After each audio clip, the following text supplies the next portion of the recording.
জওয়াননগর bike আর একটা গাড়ি তোমাকে সংঘর্ষ হয়েছে। এদিকে লরি ছিল 12 চাকা। না না না ওই মারুতি ভ্যান আর ইডিতে ওইগুলি। আচ্ছা, তো আহত কয়জন? আর দুইজন।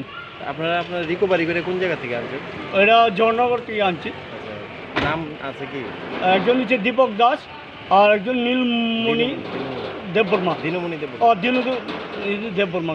আচ্ছা, এখন কোন জায়গা থেকে অনেক তো কুলাই হসপিটালে নিয়েছি। আচ্ছা আচ্ছা, এমন অবস্থা সিরিয়াস? একজনের পা একটু সিরিয়াস আর একজন মোটামুটি ভালোই আছে। আচ্ছা।